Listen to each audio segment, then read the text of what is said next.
em Davi, que ele disse: eu fui moço, agora sou velho, mas eu nunca vi um justo desamparado e a sua descendência mendigar o pão. Que caia essa confiança de que o Senhor é o Deus da provisão. Abençoa os fiéis desta casa. Oramos, Pai, também ao Senhor. Visita, Pai, o pastor Richard. Traga sobre ele, meu Pai, saúde, uma boa recuperação, e que ele possa, meu Pai, dentro de pouco tempo, ele estar, meu Pai, na atividade novamente, em plena saúde. Abençoa-nos, Pai, se tem mais alguém da nossa membresia, Pai, que está enfermo, acamado, em algum estágio, meu Pai, de alguma doença. Visita ela onde ela estiver agora e traga cura. Tudo para a Tua glória e para o Teu louvor, para que haja um testemunho pós, meu Pai, a enfermidade. Nós abençoamos, em nome de Jesus. Amém. Pode fazer a tua oferta, meu amado. Se for em dinheiro, traga aqui. Se for através meio digital, por favor, aponte a câmera do seu celular e faça a sua oferta em nome de Jesus. Graças a Deus. Tem alguém que não pegou o projeto de vida? Todos estão com o projeto de vida aí? Amém? No final nós vamos estar orando. Passou bem, Bruno? Bruno, né? Se um dia eu errar seu nome, irmão, não fique bravo, é a idade, tá bom? Não é a idade de vocês, a minha, tá bom? Chega uma hora que a gente não lembra o nome de todo mundo. Eu até estava ontem, antes de ontem, nós fomos num certo lugar, e isso acontece de vez em quando. Aí parou um rapaz, um menino. Pastor, tá dentro do mercado tenda. Falei, você é pastor, já me conhece. Pastor, lembra de mim? Eu falei assim, eu vou falar para você o que eu falo para muitos. Às vezes é mais fácil as pessoas nos conhecerem do que nós conhecemos as pessoas. Pastor, o senhor pregou 2018 no acampamento. Lá eu entreguei minha vida para Jesus, você lembra? Eu falei assim, graças a Deus, porque se dependesse da salvação dele de eu lembrar, irmão, ele estava perdido. Mas eu falei assim, eu não lembro. Ele, agora eu sou da sede, o senhor pregou tal coisa. Eu falei, amém, glória a Deus, está firme lá, continue firme. Eu nunca tive o costume de pleitear, irmãos, igreja, irmão, vem para cá, aqui não. Se eu sei que a pessoa está firme no lugar, eu vou fortalecer ela a ficar firme naquele lugar. Ai de mim se eu tentar tirar a pessoa do ministério, irmão. Eu vou pagar um preço tão caro, porque eu estou tirando uma árvore de um lugar que já está plantada. E então eu posso levar aquela pessoa à morte. Diferente se Deus enviar. Amém? Se Deus envia, a gente cuida. Mas do contrário, eu sempre respeitei outras igrejas e ministério. Irmãos, pega a sua Bíblia, por favor. Hoje é a quarta noite do projeto de vida, e eu tenho certeza que vai ser bênção. Ontem eu falei algo que Deus falou comigo em oração. Deus falou ao meu coração assim: só se preocupe com a base dessa igreja. Se preocupe em alicerçar essa igreja na palavra e criar uma estrutura, uma base firme, porque crescimento virá, é consequência. Para você construir uma casa, você pode fazer uma estaca de 1 metro. 1 metro, dependendo da casa, com 1 metro de estaca de profundidade, aguenta. Se você quiser fazer 2 andares, você vai ter que pelo menos triplicar. Se quiser fazer um prédio, um dia eu visitei um prédio em Balneário Camboriú, era 4 andares, para baixo da terra, de ferro e concreto. 4 andares. O maior prédio do mundo até hoje, chamado Burj Khalifa, até hoje, porque logo já não vai ser mais, nos Emirados Árabes Unidos, 896 metros de altura, o próximo vai ser 1 quilômetro. Ele tem 690 de profundidade. O maior prédio brasileiro é menor do que a base do maior prédio do mundo. Não sei se alguém já teve a oportunidade de ver o maior prédio do Brasil. Eu e Davi, nós vamos fazer caminhada lá. Todo ano que a gente vai para lá, a gente corre. Nós vamos correr lá, e você chega perto assim, irmãos, é gigantesco. O dia que está nublado, tampa. O maior prédio do Brasil é menor do que a profundidade do maior prédio do mundo. É muito profundo. 690 metros escondido, de puro aço e concreto estaca. Só que por que aguenta quase 1 quilômetro para cima? porque ele foi mais de 500 para baixo. Então, tudo que nós quisermos que tenha crescimento na nossa vida, esse é um ano de crescimento. Cristo crescendo e Cristo crescendo em nós. Não se preocupe mais em crescer sem que antes venha se preocupar com a base.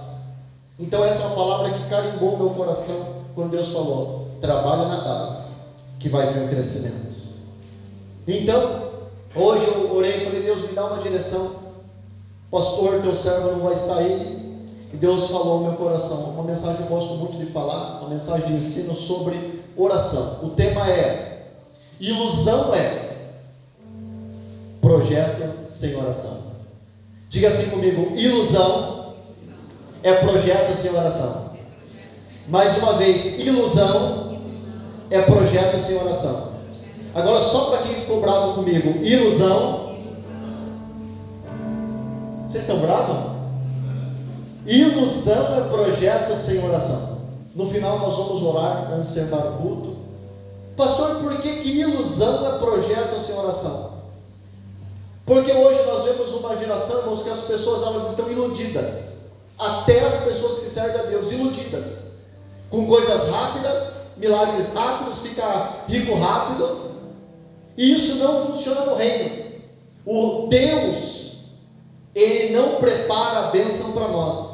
A bênção já existe. Deus prepara-nos para a bênção. Todo milagre que você espera e precisa, ele já existe. Já existe. Jesus não precisa morrer de novo na cruz. Então, se o milagre já existe, o que é que está faltando? Eu estar preparado. O milagre está preparado para mim, eu estou preparado para o milagre. Então, ilusão é viver um mundo de utopia. É uma pessoa que ela pega um projeto de vida e ela escreve e ela acha assim: ó, tudo que eu escrevi vai acontecer. Só que o projeto de vida, aqui está o meu projeto. O seu está comigo? Do Davi está aqui, e aqui está o projeto da igreja de crescimento espiritual, ministerial e um projeto de reforma da igreja. Só que esse projeto aqui, todos os dias eu coloco ele debaixo dos meus joelhos. Não adianta eu escrever tudo, só que eu não regar essa semente com oração. Eu tenho que regar o meu projeto, eu tenho que orar. Pastor, mas orar é difícil? Depende. A oração só é difícil quando eu não entendo. E o diabo, irmãos, ele é especialista em dificultar as coisas. Quando Jesus veio e ele falou assim: ó, eu sou o caminho, a verdade e a vida, ninguém chega ao Pai até se não for por mim. Agora os líderes religiosos não. Tem que circuncidar, tem que fazer isso, tem que mudar a roupa. Jesus veio e tirou pedágio, eles vieram enchendo de pedágio. Então quem dificulta as coisas é a religião e é Satanás. Então hoje as pessoas estão vivendo um tempo em que as pessoas não entendem o propósito. Quando eu entendo que a oração, irmãos, ela é maravilhosa, a oração, irmãos, ela é fantástica. Não estou falando que não é difícil. Ela é difícil porque a oração é espiritual. A oração é tão importante que Jesus, sendo Deus, sendo Filho de Deus, quando ele veio na terra, tudo que ele fazia, diz que ele orava. Mas isso é outra pregação. Para você e eu entendermos a importância da oração, até Jesus orava. A Bíblia diz que Jesus, deixando a multidão, subia ao monte orar e passava a noite em oração sozinho. Mesmo Jesus sendo Deus, quando ele acabava de pregar, ele subia para orar, para falar com o Pai, para recarregar, para ter comunhão novamente com o Pai. Se você pegar os profetas, os homens de Deus, as mulheres de Deus, tudo que eles resolviam começava com a oração. A oração, irmãos, ela começa, ou melhor, a resolução de um problema começa com a oração. Quando eu começo a orar, Deus começa a me dar sabedoria e me dar entendimento. Então os profetas, os homens de Deus, eles oravam. Daniel, ele orava.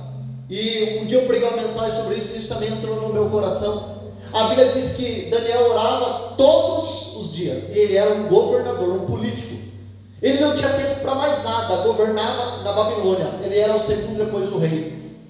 122 homens queriam derrubar ele da governança. Sabe o que fizeram? Vamos fazer uma lei que durante 30 dias ninguém pode orar. Preste atenção como é espiritual. Aí fizeram uma lei e mandaram o rei pegar o seu anel, o seu sinete e decretar: 30 dias ninguém pode orar no reino. Por que eles fizeram isso? Para derrubar Daniel.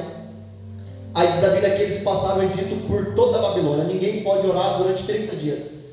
Daniel poderia falar, é só 30 dias. Alguém fala, Daniel, só 30 dias, passa rapidinho. Não precisa orar não, Deus conhece o seu coração. A Bíblia diz assim que Daniel, depois que ficou sabendo do decreto que era proibido orar, ele orava 3 vezes ao dia, como costumava antes. Daniel orava 3 vezes por dia, de manhã, de tarde, de noite. Não era oração do café da manhã, almoço e janta, oração mesmo. Porque hoje a pessoa vai lá, Deus abençoe Jesus, amém. Ela nem sabe o que ela está orando. É aquela oração tão rápida que nem a pessoa sabe o que ela está orando, já virou mecânica. Isso não é oração, isso é religião. Oração, eu tenho que entender o que eu estou fazendo. Daniel, ele foi para a cova dos leões, sabe por quê? Porque ele não obedeceu o decreto que tinha que parar de orar. Se parar de orar, se fosse hoje, sabe qual seria o conselho? Daniel, só 30 dias, passa rapidinho, melhor do que preso, vai perder a vida, Deus conhece o seu coração. Não precisa orar não, Daniel. É só 90 oração, 30 vezes 3, 90, passa rapidinho. Você já ora todo dia, só 30 dias. Daniel foi para a cova dos leões porque ele orava 3 vezes por dia como antes. Eu perco a vida, mas não perco a comunhão. A oração, ela é base. A oração é importante, por isso que eu falo, ilusão é projeto sem oração. Se eu não tenho uma vida de oração, uma vida de ilusão, eu estou iludido. Pastor, eu sou crente, eu sou evangélico, eu venho na igreja, eu faço isso, tá bom. E você fala com o seu pai, não, isso não dá tempo, então você está iludido.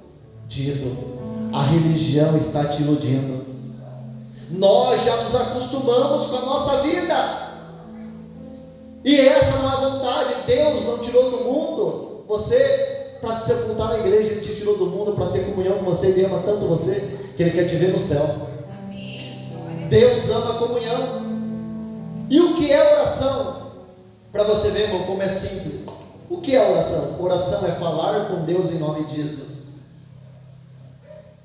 Desde quando Deus me deu a graça de me converter há 17 anos atrás, eu aprendi, irmãos, que a oração ela é simples.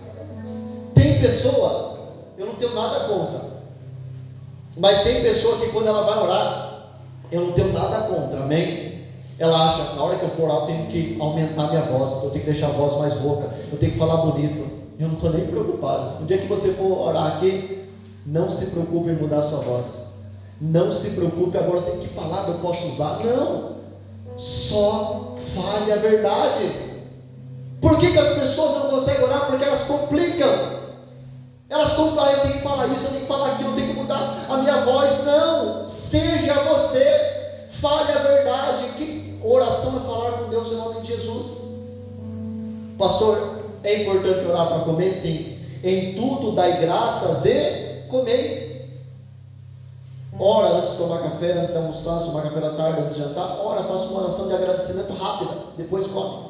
Faça uma oração quando você acorda, aquela oração rápida. Faça uma oração quando você for dormir. Pastor, eu vou dormir, o que pode acontecer comigo? Eu li um livro com uma mulher, falou assim, eu não vou orar para dormir, o que pode acontecer comigo de noite? A partir daquele dia a vida dela nunca mais foi a mesma. Ela começou a ser atacada espiritualmente. O que vai acontecer comigo dormindo? Então, nós temos que orar para Deus, guarda o meu sono, guarda os meus sonhos, guarda a minha casa. Pastor, mas pode acontecer alguma coisa? Pode, mas se acontecer, não foi porque eu morei, foi porque Deus permitiu, porque você cumpriu a tua noite de oração. Toda essa oração é importante. A oração antes de tomar uma decisão, uma oração antes de sair de casa. Vai sair de casa, Deus, coloque os teus anjos, me guarda, me livra, me dê graça, me proteja. Todas essas orações é importante, mas existe uma oração, irmãos, que foge à regra. Sabe qual oração que é? A oração da comunhão. Sabe aquele momento do dia, irmão, que você separa para estar com o Senhor? Quanto tempo, pastor? Não sei. Não se iluda com o tempo. Pastor, eu tenho que se orar 1 hora por dia, Deus vai ficar contente? Não. Se você orar 10 minutos por dia com o coração e 1 hora sem o coração, Deus fala, só os 10 eu peguei, só valeu os 10, porque não adianta nada. Se você e eu não estamos preparados para orar 1 hora, o que eu vou fazer 1 hora na oração? Fica 10 minutos, porque tem pessoa que eu vou orar 1 hora, 10 consegue orar, o outro 50 fica voando. Fica repetindo, e Deus não quer repetição. Pensa numa coisa que me deixa bravo. Eu não gosto de assistir muito televisão. Mas eu já liguei, sabe aqueles canal religioso, que você olha lá e a pessoa fica 1 hora fazendo uma oração, começa e termina. Quem entende o que eu estou falando? Começa e termina e vai passando umas coisinhas. Eu falo, Deus do céu, eu fico bravo com aquilo. Eu falo, Deus, eu queria ter 30 minutos na televisão para pregar, trazer uma mensagem. Fica 1 hora só contando bolinha e termina e começa de novo. Eu falo, meu Deus do céu, quanto tempo perdendo? E Jesus disse: não pense que pelo muito falar vocês serão ouvidos. Não é o tanto que eu falo, é a qualidade do que eu falo. Deus ele não vai falar para você: para de trabalhar para orar, para de dormir para orar, não. Mas todo dia separe um momento para estar com Ele. A oração tem que conter agradecimento. Tem pessoa que só pede na oração. Só que isso aqui é uma estrutura de oração, que é um outro ensinamento. A oração tem que ter agradecimento. A oração tem que ter adoração. A oração tem que ter confissão. O que é confissão? Eu errei, eu tenho que confessar. Deus, eu errei nisso, errei naquilo, errei no falar, errei no olhar, errei naquela atitude. Eu tenho que confessar na oração. A oração tem que conter intercessão. Tem que entrar alguém na minha oração. Porque se não entra o próximo na minha oração, uma oração egoísta. A oração tem que entrar alguém. Tem que entrar a minha esposa, os meus filhos, ou os nossos filhos. Tem que entrar pessoas, parentes na nossa oração. Porque tem pessoa que ela ora, exemplo, 5 minutos por dia, ela fica 5 minutos só pedindo: Deus, eu quero, eu preciso, eu necessito. Deus fala: nem vou ouvir. Ela só pensa nela. Só que na oração ela não encontra nenhum erro que ela cometeu. Se eu vou orar, eu não encontro nenhum erro, irmão. Eu não sou homem, eu sou anjo. Como que eu posso orar e não encontrar nenhum erro? A oração é para Deus revelar eu para mim, não é para Deus revelar o outro para mim. A oração é um lugar que Deus me revela: você errou nisso, você errou naquilo. É na oração que Deus revela para mim quem eu sou. Porque às vezes as pessoas falando, não adianta. Só que é na oração que Deus me quebrando e fala: foi você que errou. É na oração que eu intercedo, e é na oração que eu peço. Só que chega um tempo, irmão, que a oração ela se torna tão gostosa, tão prazerosa, que a gente fica até constrangido em pedir. A gente só quer adorar, a gente só quer agradecer. E quando vai pedir, é para honrar a Deus e para abençoar o próximo. Não tem mais nada a ver conosco, tem a ver com Ele. Quando eu devo orar? Quando eu tenho vontade? Não. Irmão, de verdade, tem. Quem aqui você não vê a hora de acabar o domingo e chegar segunda-feira para você ir trabalhar? Você não vê a hora, de verdade, levanta a mão. A não ser que é emprego novo e vai ganhar mais. Você não tem vontade de ir trabalhar segunda-feira, não? E por que você vai? Se você não tem vontade? Obrigado. Porque você tem um compromisso, sim ou não? E se você não comparecer na segunda, o que acontece? Fica tranquilo, o patrão chega em você. Acho que só aqui a varai dele: fica tranquilo, eu conheço o seu coração. Você faltou? Tranquilo, eu conheço o teu coração. Ele vai entender? Ele vai entender o seu cansaço?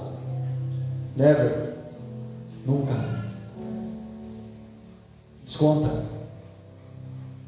Por que nós não oramos? A gente fala: mas Deus conhece o meu coração. É assim ou não é, Guarani? Eu não oro, pastor, mas que Deus sabe o meu coração. Deus fala: não, eu sei, mas eu não aceito.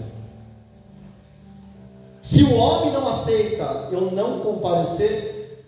Só que a oração, irmão, nem todo dia você fala: nossa, hoje eu vou orar, veja a hora, chega lá, minha meia hora. Não, irmão, é igual trabalho. Tem dia você vai estar cansado, fadigado, triste, abatido. Talvez você deslizou, falou que não devia, falou: não sou digno nem de orar. Só que você vai comparecer, sabe por quê? Porque você tem um compromisso com Deus. Oração não é sentimento. Oração é entendimento. Eu não vou orar porque eu sinto: nossa, estou sentindo uns arrepios, e de repente o anjo começa: vai meu filho. Não, irmão, eu nunca vi anjo. Nada. Sabe por que eu tenho que orar? É porque eu necessito. é porque faz parte, é porque é mandamento. Jesus, ele disse, quando você orar, ele não falou se você orar, porque o se é condicional. Agora o quando não, ele falou quando você orar, ele sabia que tinha que orar. Quando você for orar, entra no teu quarto, Mateus 6,6, entra no teu quarto, fecha. Isso não é que, pastor, quando eu vou comer, eu vou orar, eu saio, eu vou no quarto, oro, depois volto para a mesa, não. Tem oração que é coletiva, igual da igreja. Jesus falou, a casa do meu pai será chamada casa de oração. Aqui é oração coletiva, a oração na mesa é coletiva. Tem oração que você faz com pessoas, aonde você está. Só que a oração da comunhão é só você e Deus. Essa oração não pode faltar. Essa oração tem que fazer parte da nossa vida. A igreja de Jesus, se ela entendeu o propósito da oração de comunhão de Mateus 6,6, quando você orar, entra no teu quarto, fecha a porta. Por que fala entra no teu e fecha a porta? Para ninguém ter acesso a você, você não ter acesso a nada. Para você não ver movimento nenhum. Por que Jesus ele poderia falar, vá no banheiro, vá na cozinha, vá na lavanderia, vá na garagem, vá na rua? Ele falou, vá no teu quarto. Porque o quarto é lugar de intimidade. Jesus é o noivo, nós somos a noiva. Nós somos, a Bíblia diz que nós somos a esposa que estaremos para sempre com Ele. É no quarto que o marido vê a esposa como ela é. A esposa vê o marido como ele é, de portas fechadas. Lá não pode esconder, tanto que a Bíblia fala que o marido não tem poder no seu corpo, mas tem a mulher. A mulher não tem poder sobre o seu próprio corpo, mas tem o homem. O corpo da mulher pertence ao homem, e do homem pertence à mulher, e não há vergonha.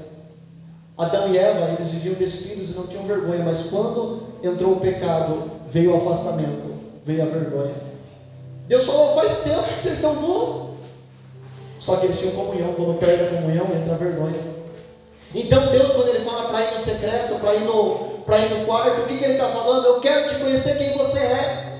Eu quero saber cada milímetro da tua vida, dos teus pensamentos. É lá que a gente fala que nós somos. É lá que a gente fala, exemplo, se aqui você for falar algumas coisas, perto de alguém, a pessoa vai olhar e falar, você, tem coisa que é só você e Deus. Nós não podemos perder esse momento. Orar sempre. Onde? Num lugar separado. É aquela oração que é só você e Deus. Num lugar separado. Pastor, como que eu consigo ter um hábito? Comece. Uma coisa que ajuda muito. Chama tabela. Fala comigo, tabela. Sabe como eu aprendi a ser disciplinado? Muitas coisas. Quase tudo que eu vou fazer eu faço tabela. E eu vou lá, o Davi sabe disso, pastor, eu coloco na geladeira, porque eu falo assim, se eu não cumprir, meus filhos estão vendo. Tudo como eu coloco tabela, tanto que eu vou ler, tanto que eu vou orar, tudo assim. Por quê? Porque eu vou ter alguém que vai estar olhando se eu vou cumprir aquilo que eu me determinei com Deus. Só na minha casa, eu não posto nada. Só que daí eu começo a marcar. Hoje eu não preciso de tabela mais em muitas coisas. É uma outra coisa que eu faço. Só que chega uma hora que aquilo começa a virar hábito. 7 dias. Fala para a esposa, 7 dias. Todo dia está o horário, eu vou entrar lá no quarto, vou ficar 10 minutos. Chega lá, coloca um louvor no fundo musical, chega lá e faz, sabe o quê? Deus, eu estou aqui. Eu não estou nem com vontade. Guarda o que eu estou falando, irmão. Quantas vezes eu cheguei diante de Deus e falei, Deus, eu estou aqui porque eu tenho um compromisso com o Senhor, mas hoje, só o Senhor sabe, eu não estou nem com vontade de orar. Eu amo orar, mas estou sem vontade. Hoje parece que está tudo travado, Deus, está tudo esquisito, mas eu estou aqui porque eu tenho um compromisso com o Senhor, eu compareço. Sabe o que acontece, irmão? Eu nunca saio do jeito que eu entro, só que eu compareço. Aí você faz 7 dias, passou 7 dias, 14, depois 21, depois faz 60 dias, depois faz um ano. Chega uma hora que você fala, eu não consigo mais ficar sem aquele ambiente. De 10 minutos, 10 minutos vai fazer falta. Comece a colocar, eu não vou aceitar que em 2025 eu tenho uma vida sem oração. Eu não quero só orar na igreja, só ler a Bíblia na igreja, não, eu quero ter uma vida com Deus. Então quando eu começo a praticar, muitas vezes aquilo vira hábito, e hábito me leva a viver uma cultura, a cultura da oração. Isso é maravilhoso, só que tem que ter lugar e hora. Quando você marca lugar e hora, você comparece. Comece a colocar na sua vida. A pregação só tem efeito quando eu saio daqui e pratico. Porque senão é uma pregação. Não, eu vou sair daqui a partir de hoje ou de amanhã. Nem que seja 5 minutos, todo dia, das 10 às 10h05 da noite, eu me tranco, só eu e o Senhor. No começo, 5 minutos não passa. A gente fica, nossa, tem que trocar a tampa do vaso. A gente começa a ver coisa tudo. Mas chega uma hora que nada mais faz sentido. Você só quer estar lá com o Senhor. Vai fluir, vai ser natural. Porque quem favorece a oração é o próprio Deus. Abre Mateus 21. Mateus 21. A oração, ela tem que ser seguida de fé.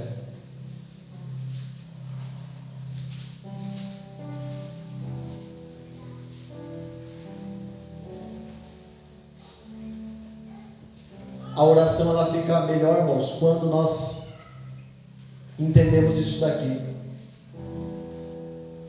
Isso aqui é só uma preliminar da oração. Quer achar Mateus 21:22? Tudo o que pedirdes no projeto de vida, crendo recebereis. Não está assim na sua Bíblia, irmão? Não está assim na sua Bíblia. Não está na Bíblia, lógico, né? Mas quem acha que está na mente de muita pessoa? Quem acha que muita pessoa gostaria que tivesse na Bíblia esse versículo? Tudo que você pedir no projeto de vida, você vai receber. Tudo o que pedir, dizem. Então não adianta eu escrever, não. Aqui eu estou manifestando a minha oração. Aqui é a minha oração escrita.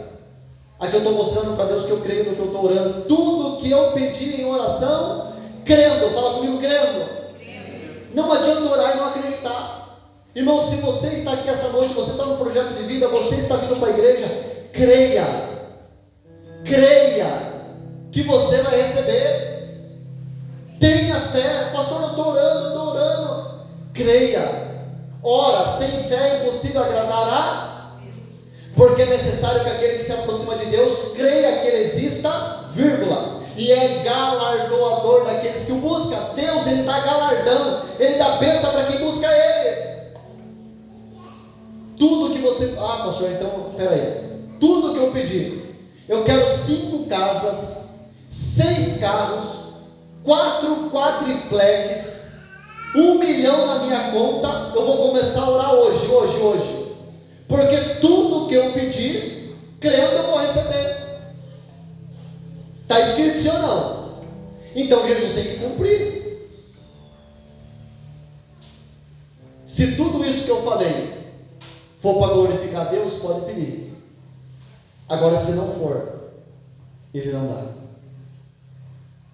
Abra sua Bíblia em 1 João 5,14. Já estou finalizando. 1 João, lá no finalzinho da Bíblia, a primeira epístola de João.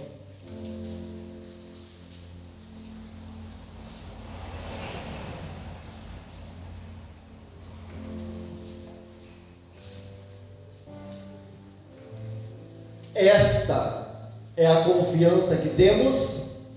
Irmão, quando você orar, confie nele.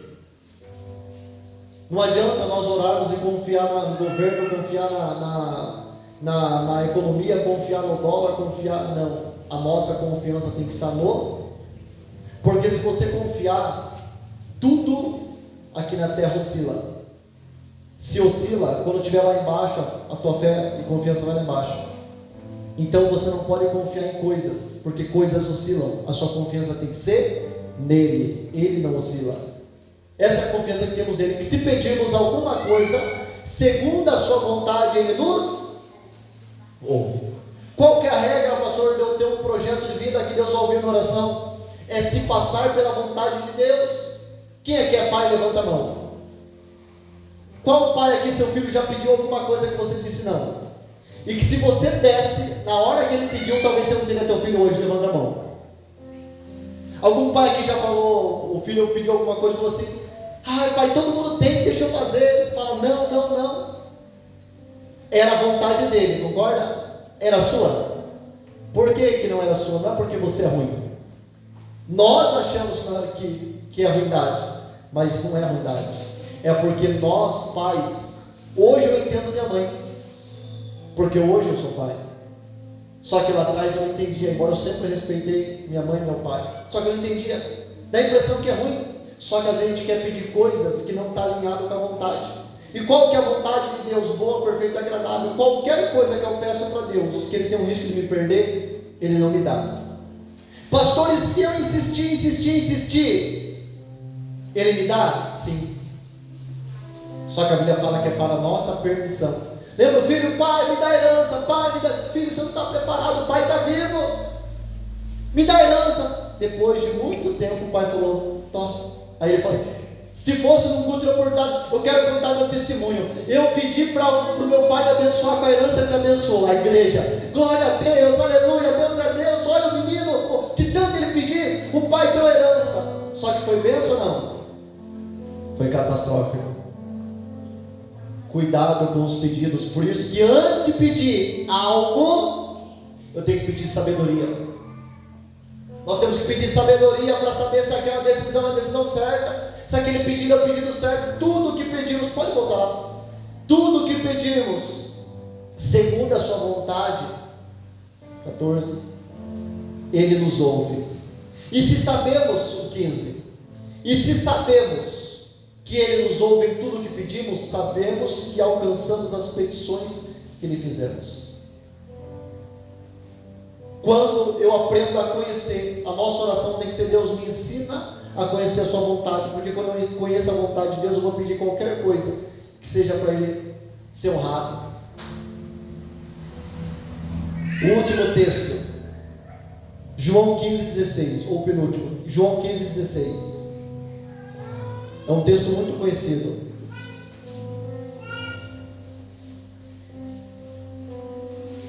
De verdade, irmão, quem aqui, você já fez uma oração que hoje você olha e fala: graças a Deus que Deus me atendeu? Levanta a mão. Eu e quem?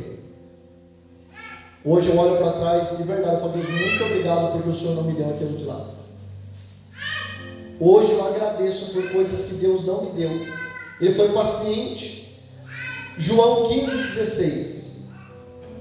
Não foi vocês que me escolheste a mim, mas eu vos escolhi a vós, e vos nomeei.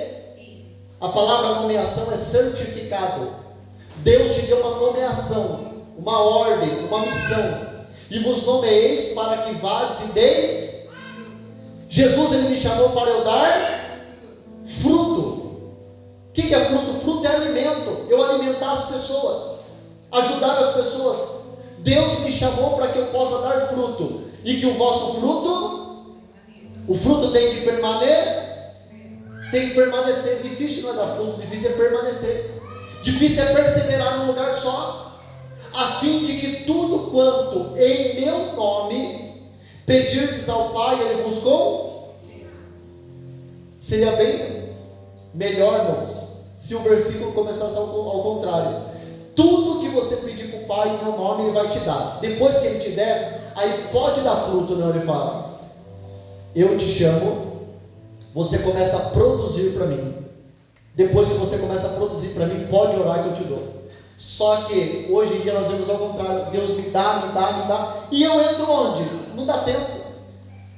Quando a pastora Mauricela diz aqui: Deus me dá uma casa lá na Costa Azul. Qual que é o fruto que eu estou dando para mim? Deus me dá uma casa na Costa Azul. Vai ter vigília, vai ter reunião de liderança, lá vai ser as manhãs de consagração, lá vai ser as madrugadas de intercessão, também vai usar a piscina, vai a família lá, não tem problema. Só que Deus, Ele tem prazer de atender a oração de pessoa que está dando. E a árvore seca, Ele gosta de ouvir? Não. Lembra que a Bíblia diz que Jesus saindo de Betânia, retornando para a cidade, passou do lado de uma figueira, e vendo a figueira, amaldiçoou ela. Por que ele amaldiçoou a figueira?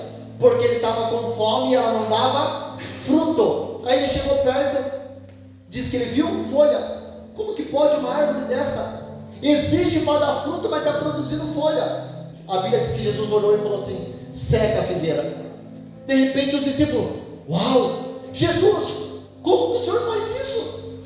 secou. Só que eles não entenderam que Jesus estava usando aquela figueira para falar conosco.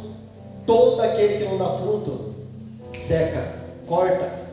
E eu fui chamado para dar fruto, para ganhar alma, para mudar o reino de Deus na terra. Agora, se eu não dou fruto, Deus me dá água, eu vou regar você para quê? Aí eu só vivo de arrepio na igreja. Tem pessoas que só vivem de arrepio na igreja. Deus me dá, ele fala, eu estou te regando faz quantos anos, você não dá um fruto. Não é dizimista, não é ofertante, não ganha uma alma, credo, pastor. Está na Bíblia, seca. Porque não estava dando fruto, porque ele estava com fome. E Jesus tem fome de almas. Quantos lugares eu vou? Pastor, eu vou sair da igreja, faz anos que eu estou pedindo algo para Deus, Deus me dá. Eu falo, você está dando fruto? Ou você só está vendo defeito? Para de ver defeito, começa a dar fruto, pastor. Onde eu posso ser útil? Pastor, vamos começar a reformar. Pastor, vamos fazer, começa a dar fruto. Aí Deus, o Senhor está vendo, Deus, que eu estou usando o que o Senhor me deu para a tua obra. O Senhor pode me dar mais? Eu posso. Primeiro eu fui chamado para dar fruto. Quando eu começo a dar fruto, tudo que eu pedi, o Pai vai conceder. Deus, ele só dá algo na mão de alguém que é responsável. Deus não dá algo na mão de quem não consegue usar, porque eu vou perder. Quando eu não perco a bênção, eu me perco pela bênção. Então Deus fala, não, começa a dar fruto, começa a pensar no próximo, começa a pensar na família, começa a pensar na tua vida com Deus. Se nós gerarmos fruto, irmão, tudo vai bem, tudo dá certo. E quando orar? Eu tinha 6 tópicos, mas eu paro no quarto para cumprir o horário. Se coloque de pé.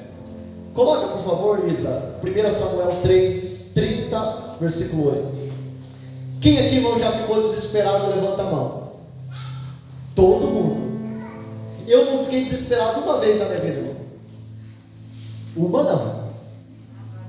Uma já. Só que o que eu faço com o desespero? O desânimo vem para todo mundo, amém? Tristeza, dúvida, angústia, vontade de largar tudo, ir embora. Os nossos velhos pais falavam isso: qualquer hora você nessa casa, vou embora. Quem lembra? O desespero vem para todo mundo. O que eu faço no desespero? Eu oro.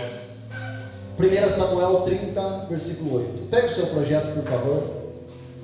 Se você pode, nas suas mãos agora. Se você não escreveu, você vai escrever. 1 Samuel 30, 8. Aqui Davi, irmão, nesse texto, Davi está desesperado. Ele saiu para uma guerra que ele não lutou. Quando ele voltou na cidade dele, chamado Ziklag, o inimigo, enquanto ele estava lutando, tentando lutar, o inimigo veio na terra dele, levou toda a família dele e a família dos 600 homens dele. Quando ele chegou, ele viu a casa dele queimada, a casa dos valentes dele, tudo queimado. Os valentes de Davi, 600 homens, diz a Bíblia que eles pegaram pedras e pensaram em apedrejar Davi, porque falaram: a culpa é sua, você que nos levou para lutar, e agora a gente foi lutar. Olha o que aconteceu com a nossa família. Perderam a casa, todos, 601. Perderam os bens. Sabe o que mais que eles perderam? A família. A culpa é de Davi, a culpa é de Davi. Todo mundo culpando Davi. Sabe o que Davi fez? O inimigo já tinha levado a mulher e os filhos dele. Era para Davi sair na loucura. Qualquer um de nós também sairíamos na loucura. Sequestraram minha esposa, meus filhos, sairiam na loucura. Sabe o que ele fez? Ele falou assim: chama o meu pastor. Ele manda chamar o sacerdote. O sacerdote vai lá e traz uma capa, traga o éfode, cobriu ele, falou assim: vamos buscar o Senhor. Sabe o que Davi faz? Então consultou Davi ao Senhor, dizendo: perseguirei este exército ou tropa? Eu vou perseguir? Segunda pergunta que ele faz de oração: eu vou alcançar? Ele disse: persegue-a, porque de certo alcançarás e tudo libertarás. Pastor, mas essa é a pergunta que se faz para Deus em oração. Perdi minha família, perdi tudo, meus filhos sequestrados, minha esposa, a irmã e a Abigail foi embora, o inimigo levou tudo. Aí eu vou orar perguntando se eu tenho que ir atrás. No desespero a gente acha que é loucura. Só que para um homem que conhece a Deus, ele fala: antes de buscar a família, primeiro eu busco Deus. Antes de buscar a casa, primeiro eu busco Deus. Antes de buscar patrimônio, primeiro eu busco Deus. Por isso que Davi é um homem segundo o coração de Deus, porque antes de buscar tudo. Aí eu acordo, eu tenho que mexer no celular, eu tenho que ver se chegou mensagem, eu tenho que ver se o cliente, eu tenho que ver se aquela pessoa mandou a resposta. Esquece o celular e começa a ir para a presença. A resposta certa está na presença de Deus. Aleluia, glória a Deus. Você pode estar perdendo tudo fechado. Começa a confiar no Senhor como Davi. Levante seu projeto agora. Se tem um perigo, irmãos,